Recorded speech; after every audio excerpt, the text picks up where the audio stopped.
Hello and welcome to the Macro PD on Professional Development Plan using the Teacher Performance rubric. This is a short video that I hope is helpful for our goal conference meeting next week. So we know that the PD plan will include two different professional development. One that must be aligned to domain 2, instructional delivery. Why, you may ask? Because that's where the magic happens, right? We want to ensure that every staff member, all teachers in Dallas ISD are continuing growing in a specific area for this domain, either from alignment, for mastery, for delivery, or cognitive demand. The second PD can be of any of the other particular or the other three domain, or you can double up and do two for domain 2. So with that said, we're going to be using the Teacher Performance Rubric TEI. I'm going to attach it to this video or email based on how you're going to receive it, so you can go along with me. When you read each domain, it kind of give you an idea of which area of my teaching practice will fall under. So, for example, domain 1, content expertise, demonstrates knowledge of content concepts and skills. So looking for a PD that help me in content will be aligned to 1.1. So the just-in-time, the RLA training with a region, a specialized writing workshop that helped me with my language art portion, that it will be connecting with content expertise. The student data, well, that is a little more is more specific. A training that goes over tiering students, look at the data, doing groups, doing small group. Number 1.3 is assessment design, a quick or webinars in regards how to utilize all-in learning to create tests, or iExcel, for example. I know that many of you are using them, but it's more specific, like what else from what you already know will be helpful or not, right? So those are for the main one, and that's basically how you will read each one of the domains and indicators to help you to find the PD that fits best for you. I will use the quadrant to identify. So I know I will utilize 2.4 as my exemplar, and with the plethora of options that we have, I'm going to use region 10. Why? Because region 10, it's very organized, have different options based on different areas that and I like the in-person trainings as well. So I will start there. My second option is Cornerstone, of course. Then you have Cornerstone over here. I'm going to show you it. We have our professional learning and development from Dallas ISD is in teaching and learning. And you will see a lot or a list of topics. But for this example, I'm going to use region 10. I'm going to go to professional development. I know the cognitive demand is about how can I move up my students from one level to another, how to differentiate, how I want to have more tools or learn new tools on questioning, right? Because, or improving or increasing the rigor in my lesson. So with that said, I scroll down, learning overview, and I chose gifted and talented. I start reading all the events, the dates, where it's going to be, the location. In this case, I look at one that really got my eye. It's about taking differentiation to the next level, stepping up to PBLs and rotations. Kind of give you an overview on station. So I'm interested in it. It's going to be the 10th of October 27th. I have the details of this particular session, the time, where it's going to be located. It also gives some type of info with TEI. It connects with 3.1, 2.4, 1.4 as well. So this information is what you need to add it into your goal setting. So I have my sample from Mr. Smith.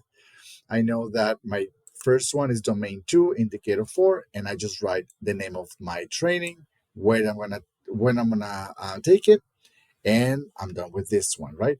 So remember that registrations, some of those registrations are not open yet. So you need, if that's the case, please put a reminder, because once we have the conversation during the goal setting, all this is going to be typed, right? And we're going to sign it. And then it is the expectation that you are keeping track of your own professional development. And now, if you attend webinars, you will submit your certificate. If you go in person, it's the same thing. What are the two other options? Or some of you mentioned about podcasts. Yes, you can do a podcast. Let's say that I look at different podcasts, either Apple or any other platforms out there, and you find one that really, really interests you. So with podcasts, it's going to be a little more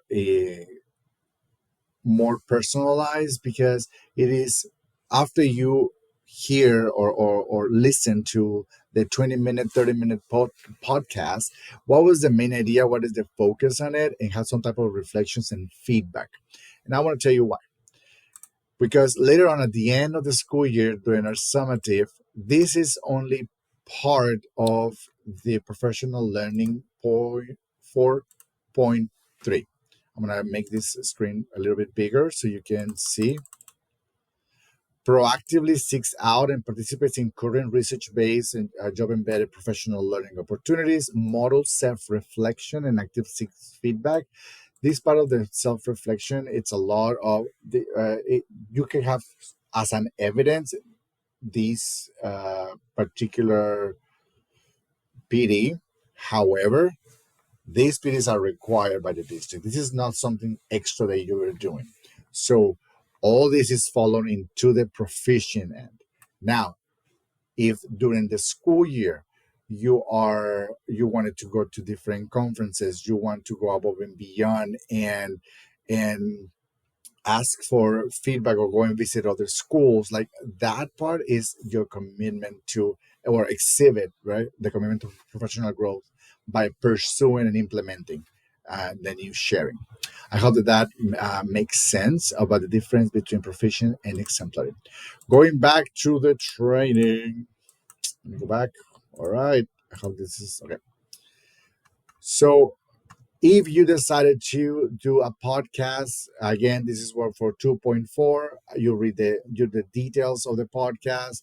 And when you have a year from now to April, right, until our summative. So you schedule your own time to do the podcast. We will put some reminders about completing the PD plan throughout the school year. So have a form, have a folder. I will recommend have a folder where you have the shortcut of your goal setting.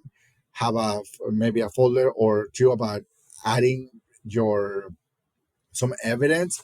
I will give you a spreadsheet where you will be able to add in the future more evidence for our summative at the end of the school year.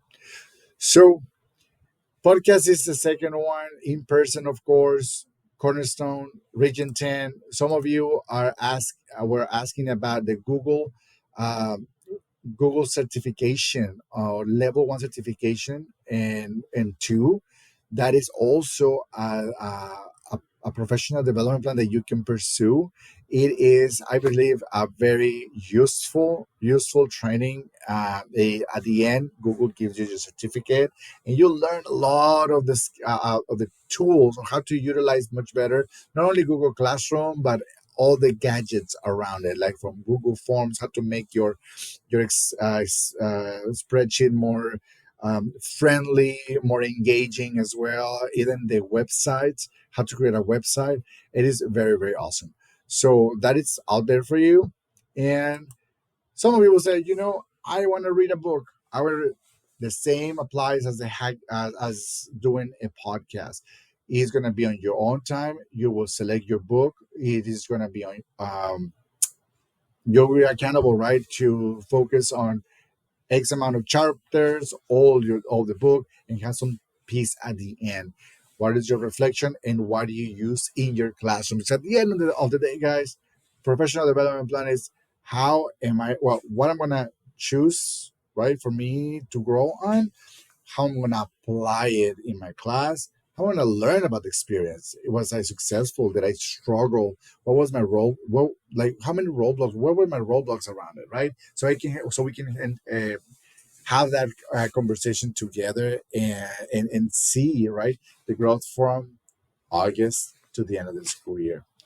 I hope this video give you some clarity, give you the tools and how to utilize the teacher performance rubric to identify your PD plan. If you have questions, don't hesitate in reaching out. Have a great rest of your day, and remember, the here is tag, we fly high. Oh, oh!